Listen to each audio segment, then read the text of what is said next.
그림 하나를 보여줄 텐데요. 이 그림의 제목이 무엇인지 혹시 아시는 분 계신가요? 네, 검정 고무신 오답이고요. 우리 우리 잠깐 옆에 분들을 한번 바라보시겠어요? 옆에 분들 혹시 이 표정과 굉장히 유사하다, 평소에 이러한 표정을 가지고 계신다라는 분 계실까요? 이 그림의 제목은 바로 대한민국 사람 평균 표정입니다. 평균 표정. 이것이 코로나 전에 이 대한민국 사람들 평균 표정이고요. 코로나를 겪게 되면서 좀 변화가 생겼죠. 네, 마스크를 쓰게 되었습니다. 그리고 코로나가 끝나고 에어팟을 끼게 되었죠. 뭐 표정의 변화는 없고 마스크를 꼈다가 에어팟을 꼈다가 이렇게 이제 변화되는 모습인데요. 이러한 그림과 제목이 많은 사람들로부터 좀 공감을 얻었다고 합니다. 그래서 여러분도 혹시 이 표정이 대한민국 사람들의 평균 표정이라는 것에 좀 동의하시나요? 네, 이 그림이 의미하는 것은 그럼 무엇일까요? 한국 사람들은 대부분 평소에 잘 웃지 않는다는 것이겠죠. 웃지 않는다는 것은 그럼 무엇을 말할까요? 웃지 않는다는 것은 평소에 웃을 일이 별로 없다는 것이고, 그리고 마음에는 무엇이 없다는 것일까요? 바로 기쁨이 별로 없다는 것을 반증하기도 합니다. 하지만 오늘 그래서 요즘에는 많은 사람들이 어디서 기쁨을 찾나, 제가 이렇게 보니까 이렇게 문화 콘텐츠, 여러분도 잘 아시죠? 사람들이 문화 콘텐츠를 소비하면서 기쁨, 분노, 슬픔 이런 감정들을 많이 느낀다고 합니다. 그래서 살면서 생각보다 웃을 일이, 또 기쁜 일이 많이 없으니까 사람들이 예능을 보면서, 또 아니면 웃긴 짧은 영상을 보면서 그렇게 잠시 웃고 또 잠깐의 기쁨을 얻는다고 하는 것이죠. 하지만 오늘 본문인 빌립보서 저자인 이 바울은 그 마음 안에 그 역시도 기쁨으로 넘쳤는데, 그는 전혀 다른 이유에서 기뻐하고 있는 것을 볼 수 있습니다. 대체 무엇이 바울을 이렇게 기쁘게 만들었을까요? 오늘 말씀을 통해서 우리가 바울의 기쁨의 근원이 무엇인지를 함께 알아보고, 그 기쁨이 동일하게 우리 안에 충만하게 되기를 소망합니다.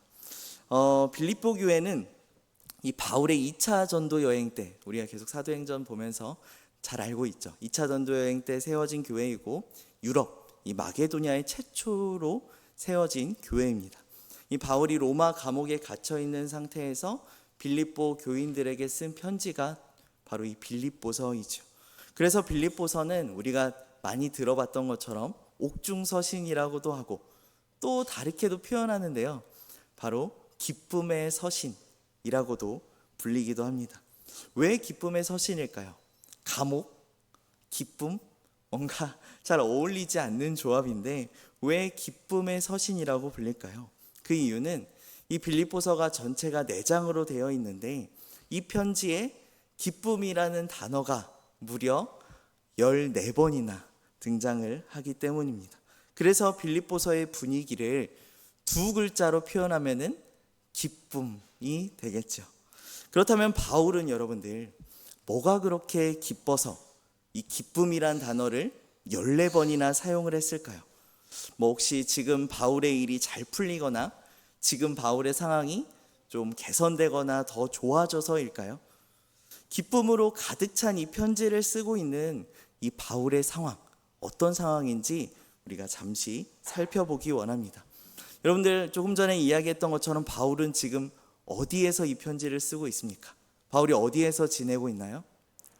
그쵸, 로마 감옥입니다. 물론 우리가 생각하는 그러한 감옥은 아니고, 이 셋집, 이 렌트하우스라고 보면 되죠. 셋집에서 살면서 밖으로 나갈 수는 없지만, 자유롭게 밖을 이동할 수는 없지만 자신을 찾아오는 사람들을 만날 수는 있는 그런 조금은 자유가 허용된 공간이었습니다. 한마디로 가택연금 상태라고 생각을 하면 쉽게 이해가 될 것입니다. 그러니까 바울은 지금 어떤 특정한 집에서 갇혀 있는 것입니다. 어쨌든 이렇게 죄인의 신분으로 감옥에 갇혀 있는 상황에 있는 사람이 바로 바울이었습니다.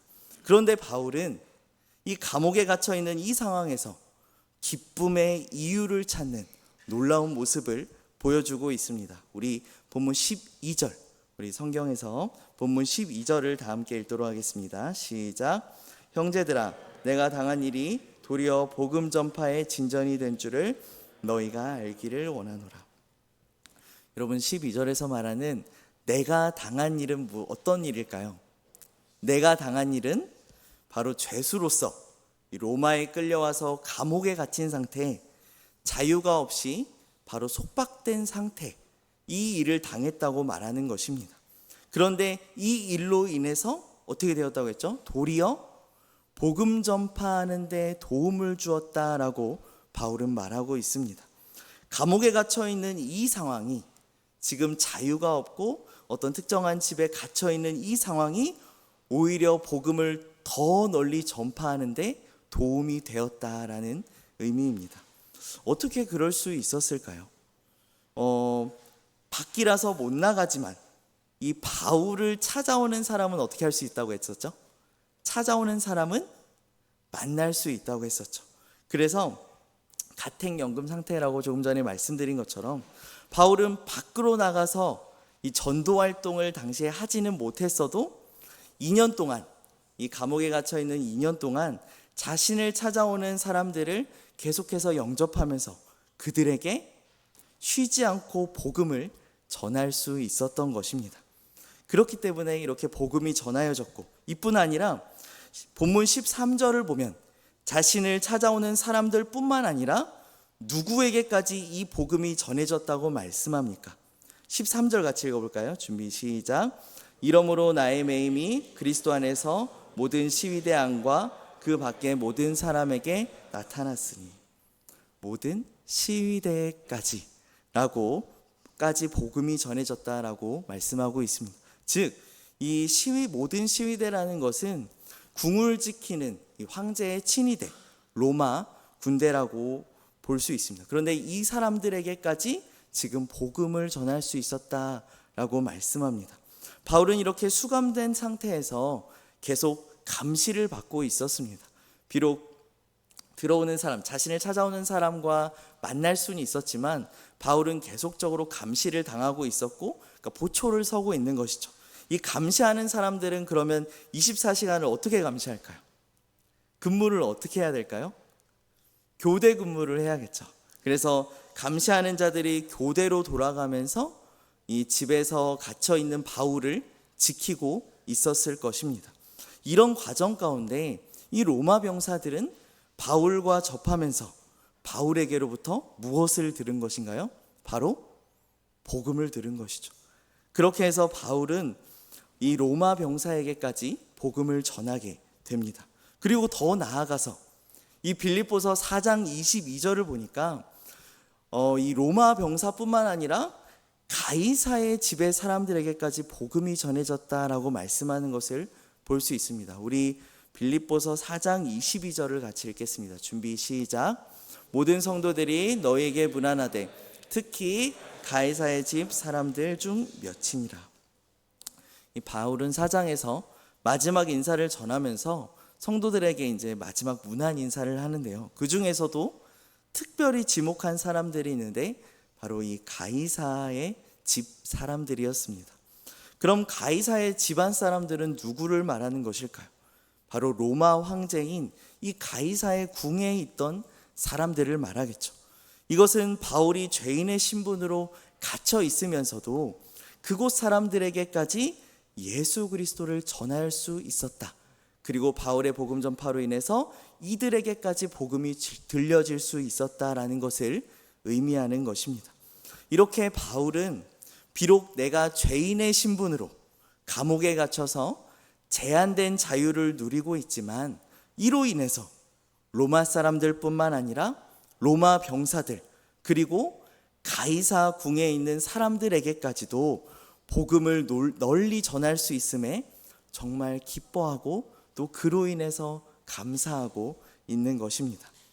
또 바울은 감옥에 갇혀 있는 외적인 어려움이 있었지만 내적인 어려움도 함께 겪어야 하는 상황을 맞이했습니다.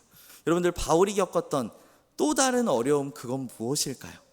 바로 바울의 감옥 생활에 더 괴로움을 주고자 복음을 전하는 사람들이었습니다. 바울에게 괴로움을 주고자 복음을 전했다?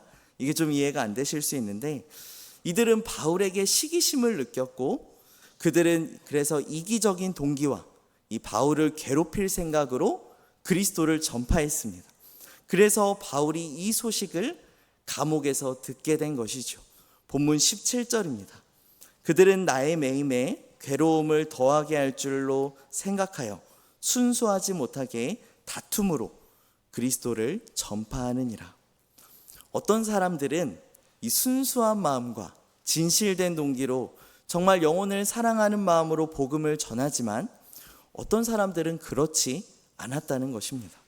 바울이 갇혀있는 이 기회를 노려서 자신의 세력을 확장하고자 경쟁적으로 복음을 전했다는 것이죠. 그들은 그래서 곧 불순한 동기로 복음을 전하던 사람들이었습니다. 아마도 그들은 왜 이렇게 불순한 동기로 복음을 전했냐, 바울을 괴롭히고 싶어 했냐 하면은 바울보다 더 선교에 이 헌신적이라는 평가와 인정을 원했던 것 같습니다. 그 당시에 바울이 선교적으로 가장 큰 영향을 끼치던 사람이었기 때문에 바울이 갇혀있는 이 제한적인 이 상황을 틈타서 자기들의 세력을 확장하고 또 자기들이 선교적으로 인정받기 위해서 이런 불순한 동기로 복음을 전했다는 것이죠. 그래서 감옥에 갇혀 있는 것만으로도 정말 힘든 상황인데 바울은 정말 같은 편이라고 여겼던 사람들의 이러한 악한 동기, 정말 불순한 속내를 알게 되면서 여러분들, 바울이 얼마나 배신감을 느끼고 엄청난 상처를 느끼게 되었을까요? 하지만 바울은 자신의 감옥 생활에서 더 큰 괴로움을 주기 위해서 복음을 전하는 이들을 보면서 바울은 괴로워하거나 낙담하거나 우울해하지 않고 오히려 이렇게 고백하는 것을 볼 수 있습니다. 본문 18절입니다. 그러면 무엇이냐? 거칠애로 하나 참으로 하나 무슨 방도로 하든지 전파되는 것은 그리스도니 이로써 나는 기뻐하고 또한 기뻐하리라. 아멘. 여러분들, 바울의 마음이 어떻습니까?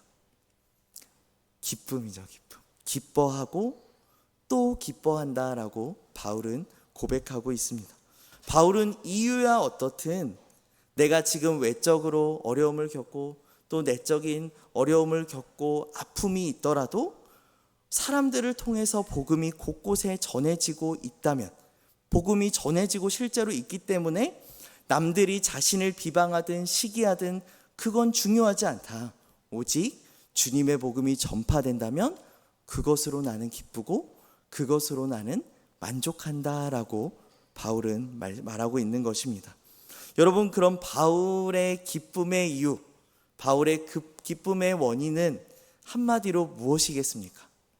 바로 복음 전파입니다. 복음 전파. 오직 예수 그리스도가 전파되는 일, 그것이 바로 바울의 기쁨의 이유이고 근원이라는 것입니다. 이처럼 바울의 관심사는 자기 자신이 아니었습니다.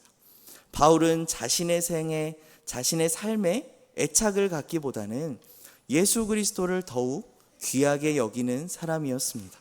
그래서 오직 복음을 전하는 일, 그거 하나였던 것입니다. 바울의 기쁨의 이유, 행복의 기준이 바로 복음 전파, 예수 그리스도가 전해지는 일, 이거 하나면 충분하다는 것이었던 것이죠. 예수 그리스도가 그래서 계속해서 전해질 수만 있다면 바울은 나는 어떻게 되든 내 상황이 어떻든 내 환경이 좋든 나쁘든 그게 중요하지 않다라고 말하고 있습니다. 여러분들, 그럼 세상 사람들은 어떻습니까? 바울은 이렇게 기쁨의 이유를 이곳에서 찾고 있는데 세상 사람들은 어떤가요? 세상 사람들은 자신의 환경과 상황으로 인해서 기뻐하고 행복해하고 감사합니다. 내 자식이 원하는 대학에 들어가야 기쁜 거고 또 돈을 많이 벌어야 기뻐하지 않겠습니까? 그리고 많은 사람들이 자신을 좋아해주고 인정해줘야 기쁘지, 많은 사람들이 자기를 시기하고 자신을 깎아내리면 누가 그 일을 듣고서 기뻐할 수 있겠습니까? 또 내가 하는 일이 잘 풀려야지 마음에 기쁨이 생기겠죠. 반대로 사람들에게 여러분들 인기가 없으면 슬퍼지고 자신이 원하는 것을 갖지 못하면 절망에 빠지게 됩니다. 직장에서 또 승진하지 못하면 우울하고 돈이 없으면 불행하다고 생각하는 것이 세상 사람들의 모습 아니겠습니까? 그래서 세상 사람들은 금세 이 기쁨을 빼앗겨 버리게 됩니다. 여러분, 지금 바울이 처한 상황은 사실 이러한 어려움, 이러한 상황들보다 훨씬 더 불행하고 힘든 상황입니다. 기쁨이란 단어가 아까도 이야기했던 것처럼 기쁨이란 단어가 전혀 어울리지 않는 상황, 그 상황에 있는 사람이 바울이었습니다. 정말 진리를 전했다는 이유만으로 감옥에 갇혔고 로마 황제의 판결에 따라서 이제는 풀려날 수도 아니면 죽을 수도 있는 상황에 처해 있었습니다. 그뿐 아니라 좀 전에 이야기했던 것처럼 자신을 시기하고 미워하는 사람들은 여전히 바울의 생명을 위협하고 있었습니다. 그런데 바울은 기뻐했다는 것이죠. 감옥에서도 기뻐하고 또 기뻐하고, 이것은 그가 처한 환경이 그를 기쁘거나 슬프게 만들지 못했다는 것을 의미합니다. 그에게 처한 어려움이 그의 마음속에 기쁨에 그 어떤 영향도 미치지 못했다는 것이죠. 왜 그럴 수 있었을까요? 어떻게 그럴 수 있었을까요? 우리 사람들은 대부분 환경의 영향을 받고 지금 내가 처한 상황에 영향을 받기 마련인데, 그로 인해서 기쁠 수도 있고 또 슬플 수도 있고 또 때로는 절망적일 수도 있는데, 어떻게 바울은 자신이 주어진 이 상황에 영향을 받지 않고 계속해서 기쁘다라고 고백할 수 있었을까요? 그 이유는 바로 20절과 21절에 있습니다. 우리 다 같이 읽도록 하겠습니다. 준비, 시작. 나의 간절한 기대와 소망을 따라 아무 일에든지 부끄러워하지 아니하고 지금도 전과 같이 온전히 담대하여 살든지 죽든지 내 몸에서 그리스도가 존귀하게 되려 하나니 이는 내게 사는 것이 그리스도니 죽는 것도 유익함이라. 아멘. 바울의 관심사가 무엇이라고 합니까? 바울의 관심사는 오직 예수 그리스도. 바울의 기쁨의 이유도 오직 예수 그리스도. 바울이 살아가는 목적도 무엇인가요? 오직 예수 그리스도였습니다. 그래서 21절에 내가 사는 것이 그리스도이니 죽는 것마저도 예수님을 위한 것이라면, 예수님만 나를 통해서 드러나고 예수님만 전해질 수 있다면 그 모든 것이 내게는 유익합니다. 그것이 나의 기쁨이 됩니다라는 고백이 나오는 것입니다. 사랑하는 새누리 형제자매 여러분, 요즘 나는 어떤 표정을 짓고 살고 있습니까? 내 안에 기쁨이 있다면, 만약에 내가 요즘에 웃을 일이 많고 내 안에 기쁨이 있다면 무엇 때문에 기뻐하고 있습니까? 그것이 영원히 빼앗기지 않는 기쁨입니까? 아니면 언제라도 상황이 변하면 쉽게 빼앗겨 버리는 기쁨입니까? 그리스도인은 여러분들 상황과 환경의 지배를 받지 않는 사람들이라는 것을 여러분들이 꼭 기억하시길 바랍니다. 상황과 환경을 초월한 사람들, 상황과 환경이 행복의 기준이나 기쁨의 기준이 되지 않는 사람들, 그 사람들이 바로 오직 예수뿐인 그리스도인이란 사실을 여러분들이 잊지 마시길 바랍니다. 오직 예수 그리스도로 인해서 기뻐하고 예수 그리스도가 내 삶을 통해서 전해질 수 있다면 그것이 나의 행복이고 기쁨이라는 바울의 고백이 우리의 고백이 되기를 소망합니다. 말씀을 정리합니다.